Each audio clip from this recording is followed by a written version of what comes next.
Hi guys! Ngayong araw nga po ay nakagawa ako ng napakalaking beef siomai. Tinawag ko po itong jumbo siomai kasi sa lahat po ng siomai na nagawa ko, ito po talaga yung pinakamalaki. Bukod po sa masarap na ito po ay pwedeng kainin ng 2 hanggang 4 na katao. Pero kung malakas po kayong kumain ay kayang-kaya nyo na po itong ubusin at hindi nyo na po kakailanganin ang tulong pa ng iba.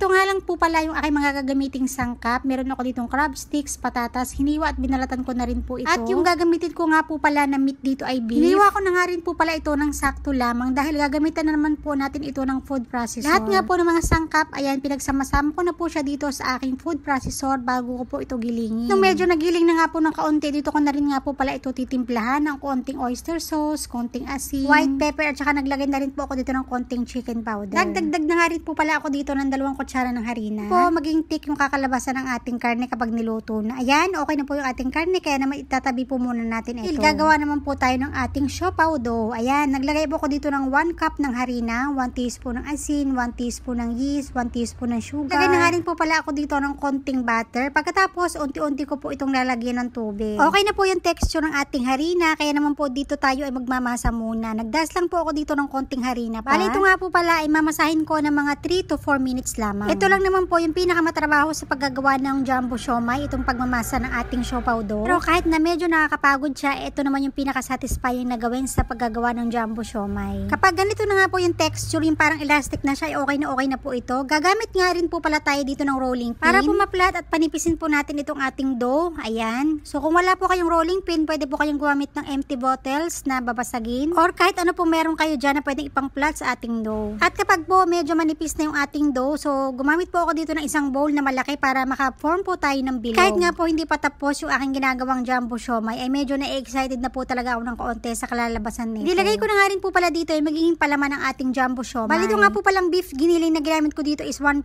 kilo o diba medyo marami din siya ng kaunti. Okay na nga po pala ito, nailagay ko na lahat ng meat kaya naman ito i-cover na natin siya. So gagawin na natin itong jumbo siomai. Madali lang naman po itong gawin mga mamsi, kayang-kaya nyo po ito. Ayan, so okay na po yung ating dough kaya naman in-ready ko na nga rin po pala dito yung aking pag-i-steaman. At dahil nga po ito ay medyo malaki ng kaunti kaya naman po i-steam ko ito ng 15 to 20 minutes. At pagkatapos nga po ng 20 minutes, ayan, okay na po ito kaya naman po kakainin na natin. Wag na natin patagalin kasi masarap po itong kainin habang mainit at pa. At kitang-kita nyo naman mga mamsi, di ba nakakatawa talaga yung aking nagawang jumbo siomai. Syempre, hindi makukumpleto yung pagkain ng ating siomai kapag wala tayong chili, garlic oil, calamansi at saka ng toyo. Nang ito nga po ay aking matikpan, sobrang sarap po talaga kasi hindi po natin ito tinipid sa sangkap. Ako rin po yun talaga na napakahilig po talaga sa siomai. Kapag kumakain po kasi ako sa labas, medyo nabibitin ako kasi nga yung size ng siomai ay maliliit. Naman po naisipan kong gumawa ng napakalaking siomai o diba for sure po talaga ay hindi na po talaga ako dito mabibitin. Pero sa totoo lang po ito pong aking nagawang siomai ay good for 2 to 4 person na. Sa mahihina lang po yung kumain pero kung malakas kang kumain ay saktong-sakto lang po ito sa'yo at hindi mo na po kakailangan ang tulong pa ng iba. Kaya naman itry nyo na rin po.